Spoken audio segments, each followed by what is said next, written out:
Assalamualaikum dan salam sejahtera kepada selaku pensyarah. Dan pada kali ini saya Muhammad Aika Daniel akan membentangkan tentang tugasan 2 persembahan bagi kursus pengantar pengajian pendidikan GPPP 1092 yang saya diterima tajuk ialah Pelan Pembangunan Pendidikan Malaysia dan implikasi terhadap guru berjiwa pendidik. Seperti yang tertera pada slide yang saya sediakan, itu adalah maklumat diri daripada saya yang bernama Muhammad Aika Daniel, dan terpapar juga angka giliran dan butir-butir penting.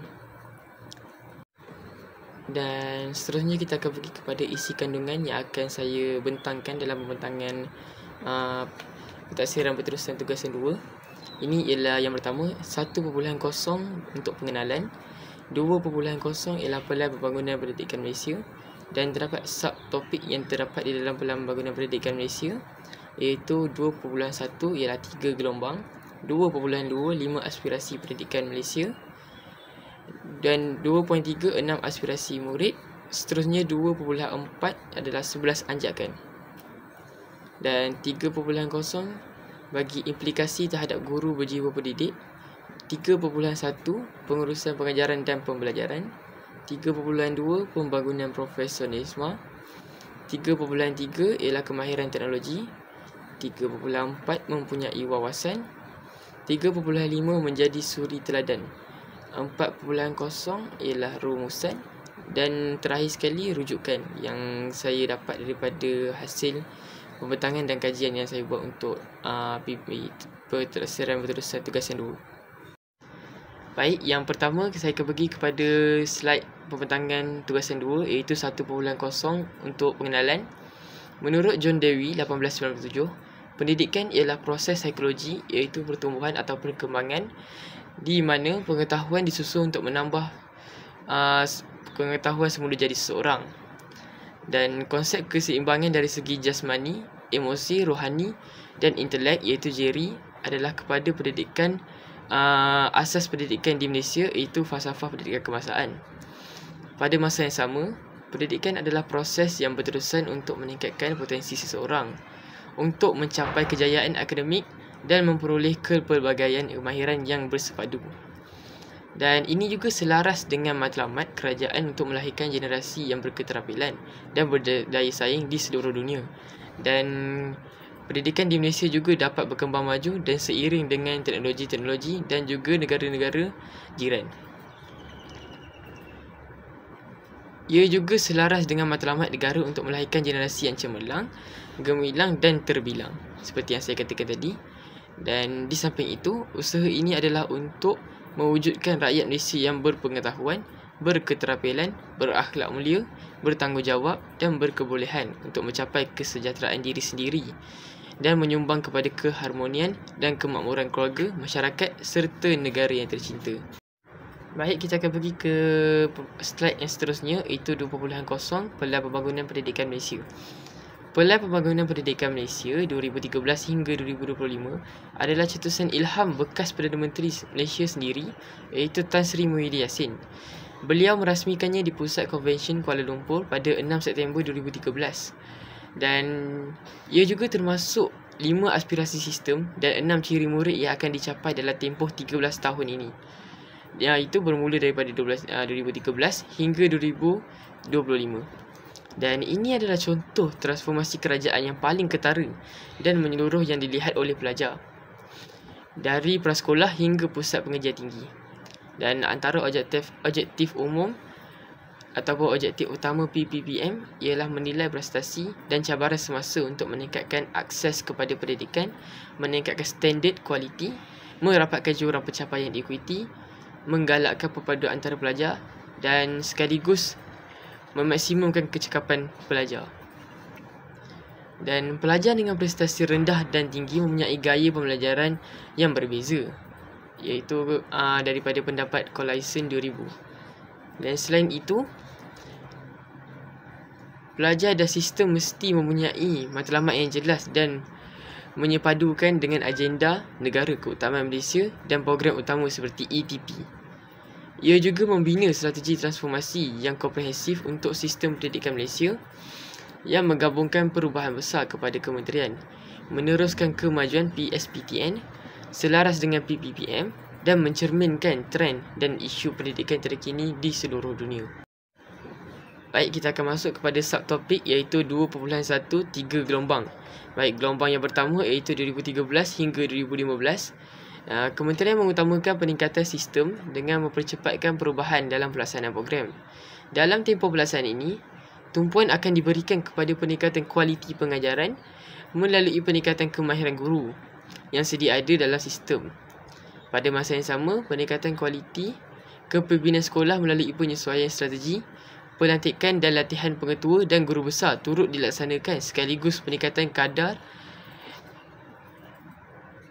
literasi melalui program pemulihan yang intensif dalam bahasa Melayu dan bahasa Inggeris.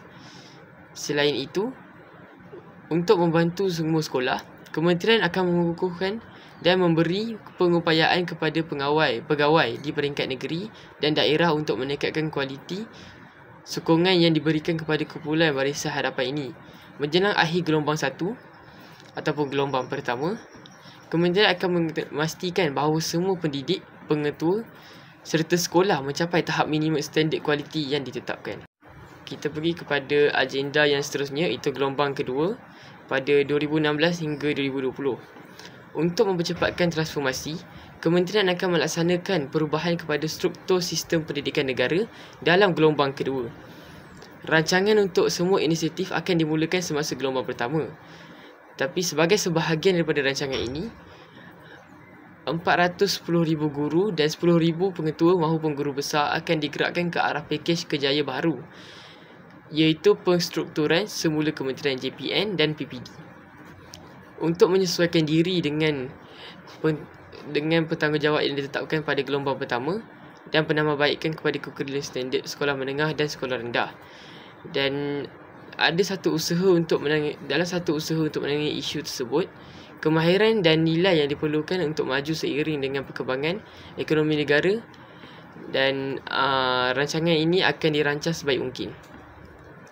Ia juga untuk membangunkan semula profesion keguruan dengan meningkatkan kompetensi dan kemajuan berdasarkan prestasi serta memantapkan laluan kerjaya guru. Baik, kita akan pergi kepada gelombang yang terakhir, iaitu 2021 hingga 2025, gelombang ketiga.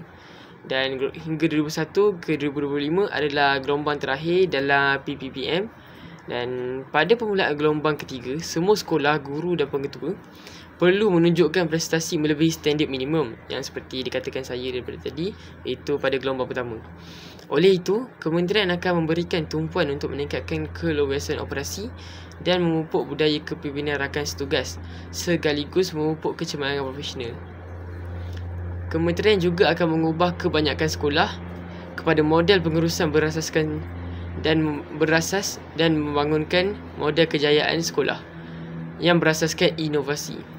Pada masa yang sama, ia berfungsi dalam memupuk budaya kecemerlangan profesional, keteladanan rakan setugas iaitu guru dan pemimpin sekolah, saling membimbing, berkongsi amalan terbaik dan memastikan rakan setugas mempunyai tanggungjawab untuk memenuhi standard profesional. Ia juga memperbaiki pengurusan berasaskan sekolah dan memberikan kebanyakan sekolah yang layak autonomi dalam pelaksanaan kurikulum dan pengurusan kewangan. Baik, kita akan terus kepada subtopik seterusnya, iaitu 2.2, 5 aspirasi pendidikan Malaysia. Baik, yang pertama ialah akses. Setiap warga negara Malaysia berhak atas peluang yang sama. Kementerian Pendidikan untuk membolehkan mereka mencapai potensi masing-masing. Selain itu, ia juga memastikan menjelang tahun 2020, kadar akses sejagat untuk semua kanak-kanak dari peringkat sekolah, prasekolah hingga peringkat menengah atas, iaitu tingkatan 5 ataupun tingkatan 6. Baik, yang kedua ialah kualiti. Semua kanak-kanak akan mempunyai peluang untuk menerima pendidikan yang cemerlang berdasarkan unik sistem pendidikan Malaysia dan setanding global. Sistem pendidikan Malaysia bercita-cita untuk meletakkan Malaysia dalam sepertiga teratas pentaksarian global mengikut pengukuhan TIMSS dan PISA dalam 15 tahun yang akan datang. Hanya peperiksaan dalam bidang bacaan, matematik dan sains. Pentadsiran tambahan berkaitan dimensi kualiti tambahan yang berkaitan dengan keadaan Malaysia boleh disertakan apabila dimensi itu berkembang dan diiktiraf di peringkat global. Baik, kita akan masuk kepada slide seterusnya, iaitu equity. Pendidikan terbaik disediakan kepada semua kanak-kanak tanpa mengira lokasi geografi, jantina atau latar belakang sosial dan ekonomi seseorang pelajar. Kementerian ingin mengurangkan lagi jurang pencapaian pelajar yang berada di bandar maupun pulau bandar serta mempunyai tahap sosioekonomi yang rendah dan pencapaian yang agak baik sebelum 2020. Pada masa yang sama, kerajaan telah membuat keputusan untuk menyelaraskan sistem prasekolah yang bertanggungjawab kepada Kementerian Pendidikan Malaysia sepenuhnya. Baik, yang keempat ialah perpaduan. Lebih 25% daripada kanak-kanak berusia 7 hingga 17 tahun ataupun 15 hingga 17 tahun, iaitu tahap remaja, di mana mereka mendaftar di sekolah dan langkah berinteraksi dengan pelajar dari pelbagai latar belakang pelajar untuk memahami, menerima dan mengambil kira perbezaan antara pelajar-pelajar, kerana bukan semua pelajar ada sama dan mereka juga datang daripada latar belakang yang berbeza. Dalam keadaan ini, orang berkongsi pengalaman dan aspirasi untuk membangunkan masa depan Malaysia, dan kementerian ingin mewujudkan suatu sistem pendidikan yang membolehkan pelajar bertukar pengalaman dan aspirasi untuk mewujudkan dan mengukuhkan asas perpaduan rakyat Malaysia. Baik, ini adalah peringkat terakhir daripada subtopik 2.2, iaitu kecekapan. Peruntukan yang besar telah diberikan kepada sistem pendidikan di Malaysia, tetapi sumber yang telah digunakan masih tidak sepadan dengan peningkatan pencapaian pelajar. Data ini juga telah dihantar ke sistem Kementerian Pendidikan Malaysia untuk dianalisis. Walaupun kerajaan terus memastikan tahap pelaburan semasa, kementerian juga berhasrat untuk mencapai tahap keberhasilan terbaik untuk pelajar mengikut tahap peruntukan yang sedia ada. Jadi sekiranya tahap peruntukan yang sedia ada itu lebih tinggi, pelajar juga perlu memberikan satu pencapaian yang lebih baik daripada sekolah yang diberikan peruntukan yang kecil. Baik, kita akan masuk kepada subtopik seterusnya, iaitu 2.3, 6 aspirasi murid. Baik, yang pertama ialah pengetahuan. Setiap kanak-kanak perlu menguasai kemahiran sepenuhnya pada peringkat paling asas, iaitu literasi dan angka. Setiap pelajar juga perlu menguasai mata pelajaran termasuk bidang seperti matematik dan sains. Selain itu, murid harus didedarkan dengan pengetahuan secara menyeluruh tentang Malaysia, Asia dan seluruh dunia dari segi sejarah, budaya dan topografi. Selain itu, murid digalakkan untuk meningkatkan pengetahuan dan kemahiran dalam bidang lain seperti sukan, seni dan muzik. Yang kedua ialah kemahiran berfikir. Setiap pelajar akan belajar cara memperoleh pengetahuan sepanjang hayat, iaitu mereka akan menanamkan rasa ingin tahu dan belajar sepanjang hayat untuk membolehkan mereka mencipta maklumat baru atau menghubungkan pelbagai disiplin akademik. Setiap pelajar mesti menguasai pelbagai kemahiran kognitif seperti pemikiran kritis dan pemikiran kreatif maupun inovatif. Bidang ini kurang diberi perhatian dan ini menyebabkan pelajar kurang berupaya untuk menggunakan ilmu dan berfikir secara kritis tanpa mengambil kira konteks akademik. Baik, kita ke slide seterusnya, iaitu kemahiran memimpin. Keupayaan untuk memimpin dalam dunia yang semakin saling berhubung ini adalah sangat penting untuk bekerjasama dengan orang lain dengan berkesan dalam sistem pengajaran dan pendidikan. Selain itu, negara akan membantu semua pelajar mencapai potensi yang semaksimum mungkin untuk mencapai satu agenda formal maupun tidak formal dalam bekerja dalam satu pasukan dan mengamalkan ciri kepimpinan dalam sistem pendidikan. Kepimpinan mempunyai 4 dimensi, iaitu daya tahan, keusahawanan, kecerdasan emosi dan kemahiran berkomunikasi dengan cekap.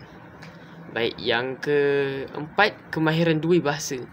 Inisiatif ini berfungsi sebagai bahasa Melayu akan menjadi bahasa kebangsaan setiap kanak-kanak, manakala bahasa Inggeris sebagai bahasa komunikasi antarabangsa yang tidak pada tahap minimum. Maksudnya, bahasa Inggeris ini kita perlu meningkatkan lagi tahap yang sebaik mungkin, kerana bahasa Inggeris kita akan menggunakan untuk berkomunikasi dengan orang di luar negara.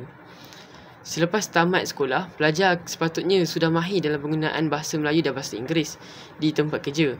Tambahan pula, kementerian akan menggalakkan semua pelajar untuk mempelajari bahasa tambahan. Baik, kita pergi kepada slide seterusnya, iaitu slide terakhir bagi subtopik 2.3, etika dan kerohanian. Yang kelima ialah etika dan kerohanian. Sistem pendidikan akan menanamkan nilai moral dan kerohanian dalam setiap pelajar untuk menghadapi kesukaran yang akan mereka hadapi semasa mereka dewasa, supaya mereka boleh menyelesaikan sebuah konflik atau suatu konflik dengan bijak serta mengekalkan kepercayaan moral dalam keadaan kritikal dan keberanian untuk bertindak dengan cara yang betul. Selain itu, sistem pendidikan bertujuan untuk menjadikan pelajar penyayang yang boleh menyumbang kepada kesejahteraan kedua-duanya, iaitu negara dan komuniti. Baik, yang terakhir ialah identiti nasional. Identiti nasional yang kukuh melalui penghayatan rukun negara adalah penting untuk kejayaan Malaysia dan masa depan. Setiap pelajar akan berbangga menjadi rakyat Malaysia tanpa mengira status sosial, agama atau etnik. Dan semangat nasionalisme, pelajar mesti mempunyai pemahaman yang kukuh tentang sejarah negara dan mereka mempunyai matlamat yang sama untuk masa depan negara. Sekaligus mewujudkan identiti keterangkuman yang kukuh adalah penting untuk menjadi rakyat yang sebenar ataupun rakyat yang sejati dan sayang akan negara. Idea untuk belajar dan menerima menghargai kepelbagaian bukan salah satunya cara negara boleh mencapai matlamat, tetapi kita juga perlu mengambil kira kepelbagaian dalam suatu negara. Kita akan pergi kepada subtopik seterusnya, iaitu 2.4, 11 anjakan. Baik, anjakan yang pertama ialah menyediakan kesamarataan akses kepada pendidikan berkualiti bertaraf antarabangsa. Baik, antaranya ialah pembelajaran bahasa, matematik dan sains mengikut piawaian antarabangsa, melaksanakan kurikulum standard sekolah menengah KSSM dan kurikulum standard sekolah rendah KSSR yang diubah sesuai pada tahun 2017. Dan ia juga dapat memperbaiki peperiksaan dan pentaksiran berasaskan sekolah kebangsaan PBS untuk meningkatkan jumlah soalan yang mentaksir kemahiran berfikir aras paling tinggi pada tahun 2016. Baik, kita akan ke slide seterusnya, iaitu anjakan 2, memastikan setiap murid menguasai kemahiran dalam bahasa Melayu dan bahasa Inggeris dan juga digalakkan untuk mempelajari bahasa tambahan. Baik, kerajaan boleh melaksanakan KSSR bahasa Melayu untuk sekolah jenis kebangsaan, pemulihan yang intensif untuk pelajar yang berkeperluan khas. Dan kita juga boleh menjadikan bahasa Inggeris sebahagian daripada peperiksaan SPM dan mengembangkan peluang untuk melajari bahasa Inggeris. Dan menjelang tahun 2025, setiap pelajar digalakkan untuk melajari bahasa tambahan, tak kira bahasa Cina maupun bahasa Tamil. Baik, kita pergi kepada anjakan ketiga, iaitu melahirkan rakyat yang menghayati nilai. Kita akan mengutamakan pendidikan agama Islam dan moral ke arah bersatu padu serta memupuk persefahaman yang erat antara murid. Dan antaranya ialah membangunkan belajar secara menyeluruh dengan mengukuhkan keperluan penyertaan pelajar di dalam satu sukan, satu kelab dan satu badan beruniform.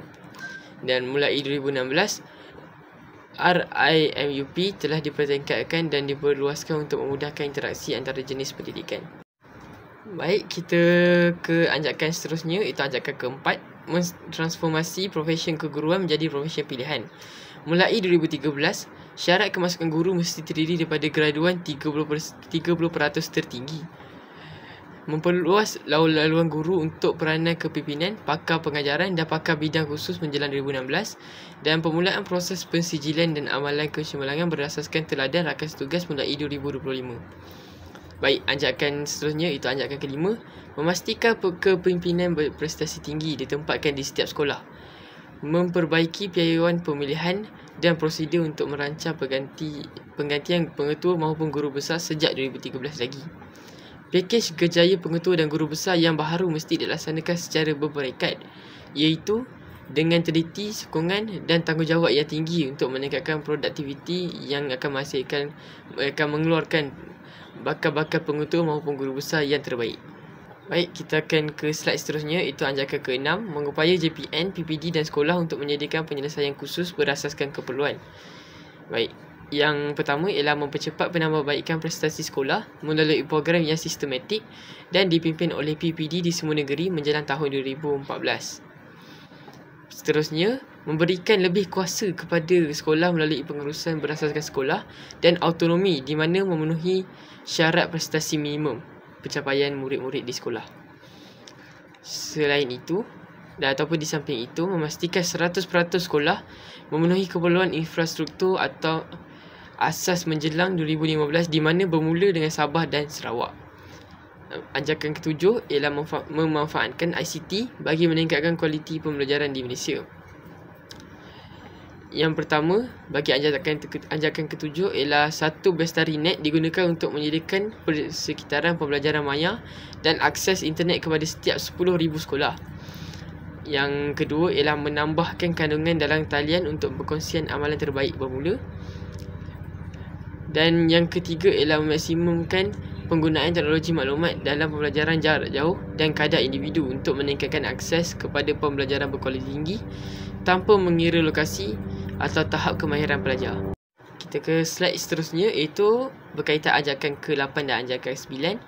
Ajakan 8, mentransformasi kebolehan dan keupayaan penyampaian kementerian. Yang pertama ialah mengupaya JPN dan BPD dengan memberi lebih hak membuat keputusan tentang bajet dan personel melalui 2013 serta meningkatkan kebertanggungjawaban bagi meningkatkan keberhasilan ataupun kemenjadian murid. Yang seterusnya, membina kebolehan kepimpinan untuk 150 hingga 200 jawatan kepimpinan utama bermula 2013. Dan pada tahun 2013 juga, fungsi dan struktur baharu kementerian dirancang dan dilaksanakan mulai 2016. Ajakan ke-9 ialah bekerjasama dengan ibu bapa, komuniti dan sektor swasta secara meluas. Yang pertama ialah melengkapkan setiap ibu bapa bagi membantu pembelajaran anak mereka dengan cara penglibatan ibu bapa dan akses kepada pendidikan dalam talian. Seterusnya, mencari maklum balas daripada setiap mesyuarat PIBG mengenai pelaksanaan kurikulum di kawasan mereka dan tahap kualiti guru mulai pada tahun 2016. Dan yang ketiga ialah menjelang tahun 2025, pelan meningkatkan bilangan model sekolah amanah kepada 500 dengan melibatkan kumpulan alumni dan pertubuhan bukan kerajaan NGO yang berpotensi untuk menjadi penaja. Baik, kita ke slide seterusnya bagi subtopik yang terakhir. Bagi tajuk 2.0 Pelan Pembangunan Pendidikan Malaysia, iaitu ajakan ke-10, memaksimumkan keberhasilan murid bagi setiap ringgit, mengaitkan setiap program kepada kejayaan pelajar dengan cara yang jelas dan rasional yang semakin berkurang setiap tahun. Untuk memanfaatkan peluang kecakapan, peruntukan akan diberikan kepada bidang yang paling penting seperti di peningkatan kemahiran guru dan latihan. Dan ajakan yang terakhir iaitu ajakan ke-11, meningkatkan ketulusan untuk kebertanggungjawabaan awam secara langsung. Yang pertama ialah menerbitkan laporan tahunan kepada orang ramai tentang kemajuan dalam mencapai sasaran dan inisiatif Pelan Pembangunan Pendidikan Malaysia pada tahun 2013. Dan yang terakhir bagi ajakan ialah melaksanakan semakan komprehensif dijalankan pada tahun 2015, 2020 dan 2025. Kita akan pergi kepada topik 3.0, iaitu implikasi terhadap guru berjiwa pendidik. Menurut Rashidi Jamil Ar-Rashid 2011, untuk meningkatkan kualiti peribadi seorang pendidik harus membersihkan jiwanya sebelum membimbing orang lain.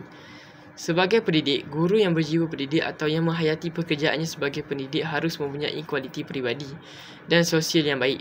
Jika seorang guru mempunyai semangat pendidik, dia pasti dapat membantu pelajarnya mencapai nilai keinsanan serta ikatan sosial serta sekaligus peribadi yang kuat. Selain itu, guru juga menjadi seorang yang kreatif dan inovatif semasa melaksanakan proses pengajaran dan pembelajaran PDP.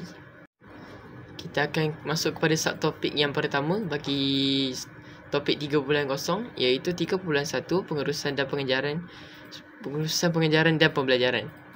Baik, yang pertama ialah keupayaan untuk merancang dan melaksanakan proses pengajaran dan pembelajaran serta memastikan objektif dan matlamat yang ditetapkan oleh guru adalah keutamaan utama dalam satu sesi pengajaran.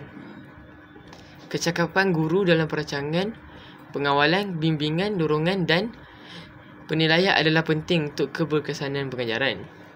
Seterusnya, guru mesti berusaha keras untuk meningkatkan potensi dan pencapaian pelajar mereka melalui pemikiran, nilai, tingkah laku mereka.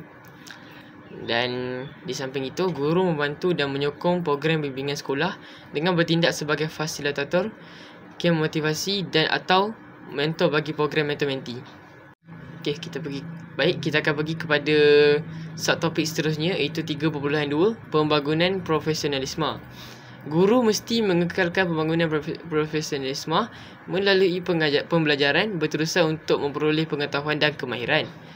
Guru harus berani meneroka pelbagai cabang ilmu jika mereka ingin menggunakan pelbagai pendekatan pengajaran yang berkesan dan melaksanakan kemahiran pedagogi yang holistik dalam pengajaran mereka. Guru harus menggalakkan pembelajaran sepanjang hayat dan meningkatkan amalan profesional mereka secara berterusan. Dan di samping itu, mereka juga perlu menunjukkan contoh perilaku sebagai seorang guru profesional dalam memberi peluang kepada pelajar untuk melihat, memahami dan meniru tingkah laku profesional dalam pelbagai keadaan. Baik, kita ke subtopik 3.3, kemahiran teknologi. Guru mesti mempunyai pengetahuan tentang isi kandungan mata pelajaran, strategi pengajaran dan pembelajaran dan teknologi untuk membina inovatif yang dicipta oleh pelajar semasa interaksi bersemuka dan persekitaran maya. Guru harus menggunakan teknologi maklumat dan komunikasi (TMK) untuk menjadikan pembelajaran isi kandungan lebih mudah dan lebih berkesan kepada murid-murid ataupun pelajar yang tidak mempunyai kemahiran ataupun keupayaan yang sama. Guru mesti menunjukkan pengetahuan, kemahiran dan gaya kerja profesional dalam masyarakat global dan digital, termasuk kemahiran dalam sistem TMK bagi menyokong usaha dan inovasi seorang murid ataupun setengah murid yang kurang dalam inovasi dan sistem TMK. Dan yang keempat, guru perlu melibatkan murid dalam proses kreatif menggunakan media digital sebagai video, blog atau pembentangan digital. Kita pergi kepada subtopik yang seterusnya, iaitu 3.4, mempunyai wawasan. Guru seharusnya terlebih dahulu mencapai standard global untuk memastikan pengetahuan dan kemahiran yang diberikan kepada murid sejajar dengan objektif PPBM untuk memastikan murid berupaya untuk berdaya saing ataupun bersaing di arena antarabangsa. Guru perlu mempunyai matlamat yang jelas untuk mengubah pelbagai aspek pendidikan bagi meningkatkan keberhasilan sekolah dan kemenjadian murid. Guru perlu menggalakkan penyertaan dalam aktiviti sosial dan kemanusiaan seperti kempen amal, kerja sukarelawan atau projek membantu masyarakat supaya pengalaman ini dapat membuka mata murid terhadap realiti kehidupan yang berbeza daripada apa yang mereka bayangkan, sekaligus membina satu pendirian atau satu wawasan yang teguh yang akan disemai dalam setiap jiwa murid-murid serta akan dipegang hingga mereka keluar daripada sekolah. Baik, kita akan pergi kepada subtopik yang terakhir, iaitu 3.5, menjadi suri teladan. Guru perlu menjadi contoh kepada murid-murid mereka untuk membawa nilai dan perpaduan serta objektif PPBM. Dan ajakan ketiga dalam transformasi juga bertujuan untuk mewujudkan individu yang memahami prinsip rohani. Guru harus berusaha untuk menghasilkan pelajar yang mempunyai identiti nasional yang kukuh melalui pengajaran dan pembelajaran, aktiviti co-curricular dan komponen pembangunan sekolah. Dan yang terakhir bagi subtopik ini ialah guru perlu menunjukkan sikap positif dan optimis terhadap pembelajaran dan kehidupan untuk memberikan inspirasi kepada murid dalam memiliki pandangan positif untuk menghadapi cabaran masa hadapan. Baik, kita akan pergi kepada antara bahagian yang terakhir, iaitu 4.0, rumusan. Kesimpulannya, pendidikan memainkan peranan yang sangat penting dalam membentuk masa depan individu dan masyarakat. Ia bukan hanya tentang penyerapan fakta-fakta akademik, tetapi juga pembentukan karakter, nilai dan kemahiran yang mempersiapkan pelajar untuk menghadapi dunia yang semakin kompleks. Pendidikan adalah proses yang berterusan, tidak hanya berlaku di dalam dinding sekolah ataupun di bangku sekolah, tetapi juga melalui pengalaman sepanjang hayat.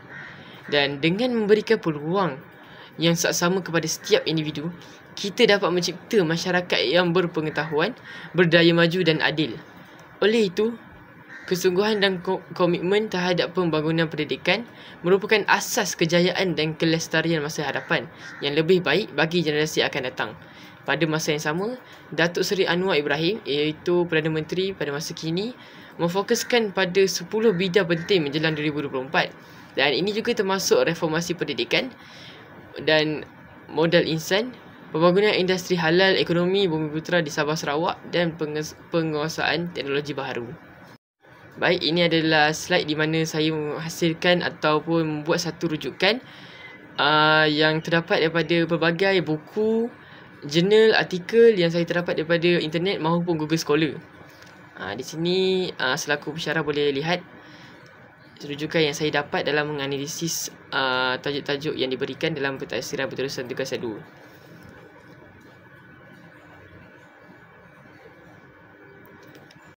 Baik, sekian daripada saya. Berikut adalah merupakan hasil usaha saya daripada tugasan 2 persembahan khusus pengantar pengajian pendidikan, dan saya harap tugasan ini dapat memenuhi kriteria yang selaku pensyarah inginkan. Baik, sekian daripada saya. Terima kasih.